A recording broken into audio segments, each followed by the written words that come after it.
Namaste and a very good afternoon to all of you. I welcome you to my channel, The Outlier. My name is Mithun.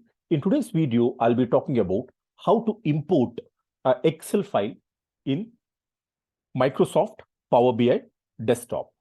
Even before I proceed to demonstrate how to import an Excel file into Power BI desktop, may I request you to subscribe to my channel, also like and share my videos. As you can see here, this is the interface of Power BI desktop.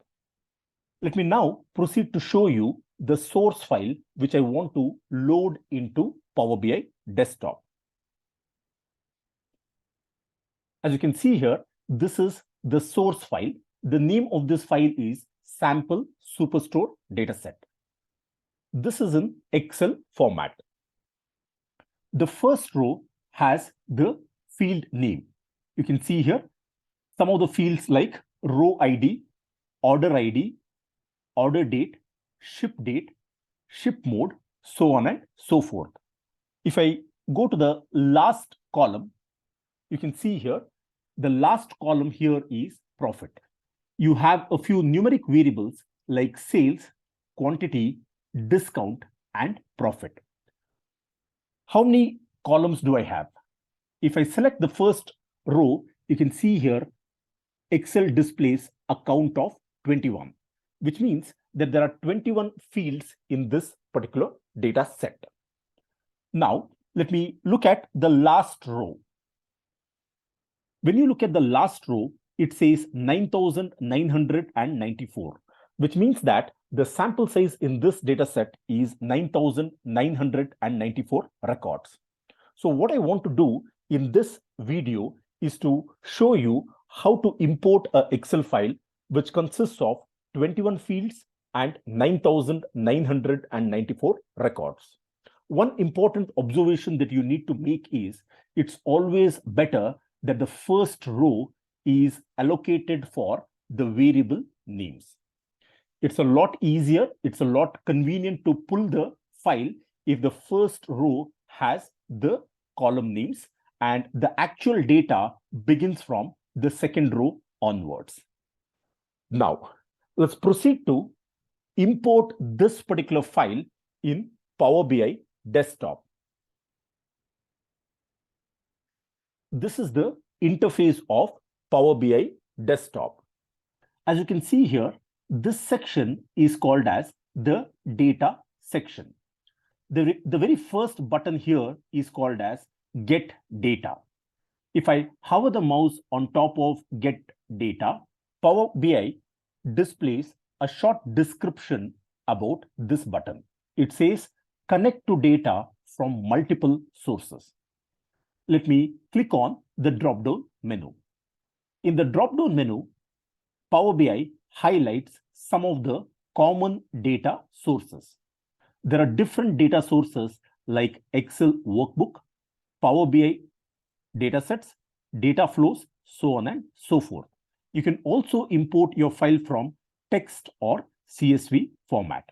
I'll ignore all these options and choose the very first item here in the list, which is Excel workbook. I want to import an Excel file and therefore I'll choose this particular option, Excel workbook. Power BI is very user-friendly. The moment you hover the mouse on any particular option, it always gives a short description. What is the description here? It says import data from a Microsoft Excel workbook. This is what I want to do. So let me go ahead and click on Excel workbook. The moment you click on Excel workbook, what happens here is that Power BI opens a new window, which is called as the open window. Using this particular window, you can specify the location of the file. Your source file may be in C drive or D drive or in any other folder. You can navigate to the source location so that you can pull the file. In my case, you can see here, the source file is in desktop. There are different folders here. I'll choose training folder.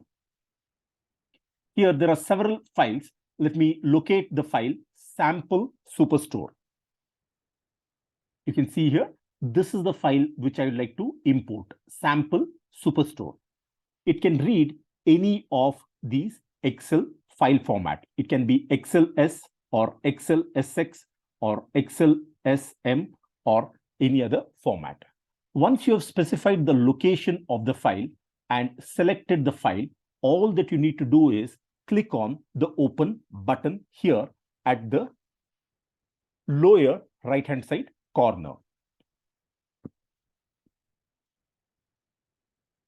It takes a couple of moments to process the file. Now, what you're seeing here is a window which is called as the Navigator window. There are two sections to this. In the left-hand side, you can see Power BI displays the name of the source file. The name of the file that you have is sample superstore. And you can see here the extension of the file is .xls. The source file has multiple sheets. The first one is the orders sheet. Second one is orders filter database. The third sheet is the people sheet. And the fourth one is returns sheet. Excuse me. You can choose any of these sheets, or you can also select multiple sheets. If you want to display the contents of, let's say, the orders file, select the orders file.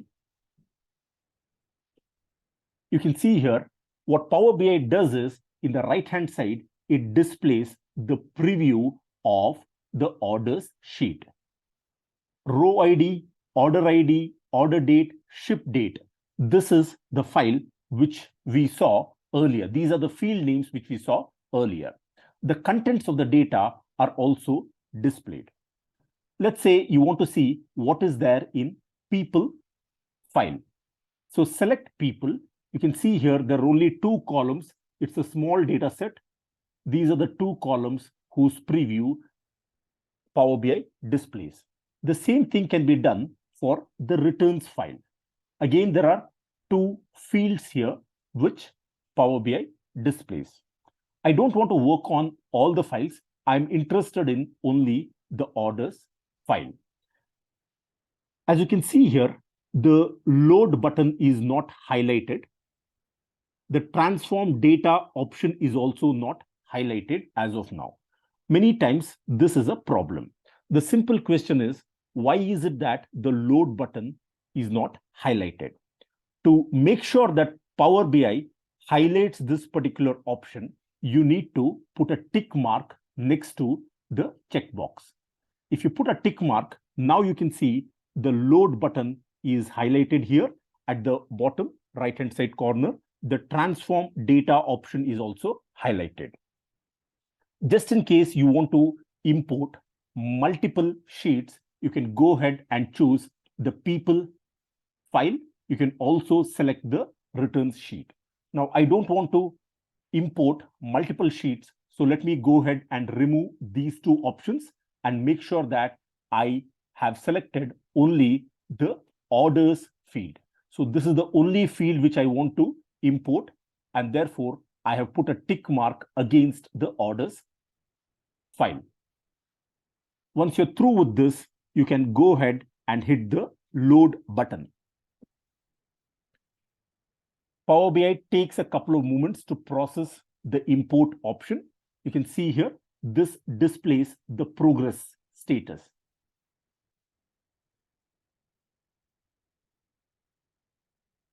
As you can see here, Power BI has successfully imported the file. Where do you locate this particular file? There are three sections to the right-hand side. The first section is what is called as the filters section. Second section is what is called as visualization section. And the third section is what is called as the fields section. So this is the name of the file which we have successfully imported. It is called as the orders file. You can just click on the arrow to expand this particular data set. The moment you click on the arrow, what Power BI does is it displays all the field names that are present in the source data set. You can clearly see here, we have fields like category, city, country, country ID, customer name, so on and so forth. If you scroll down, you can see other important variables like state, subcategory, so on and so forth. Now, what is very, very interesting here is that there are some fields against which you can see a sigma sign or a summation icon. For example, let's say row ID or sales, against which there is a small icon of sigma or summation, which means that wherever there is a summation icon, it means that Power BI is treating this particular field as a numeric field or as a scale variable. You can go ahead and use certain basic statistics like minimum, maximum, mean, median, mode, or total for these variables.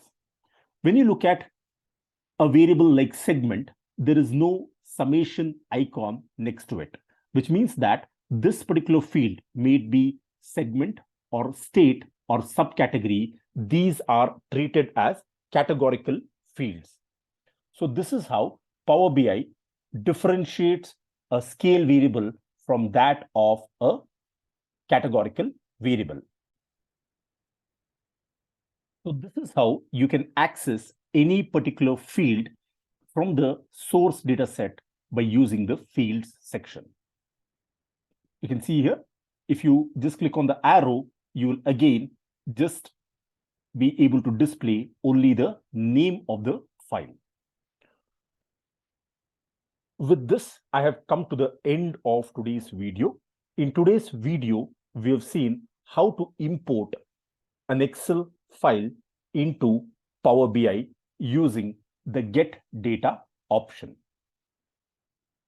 I request you to subscribe to my channel, also like and share my videos. I thank you very much for watching this particular video. Have a great day ahead.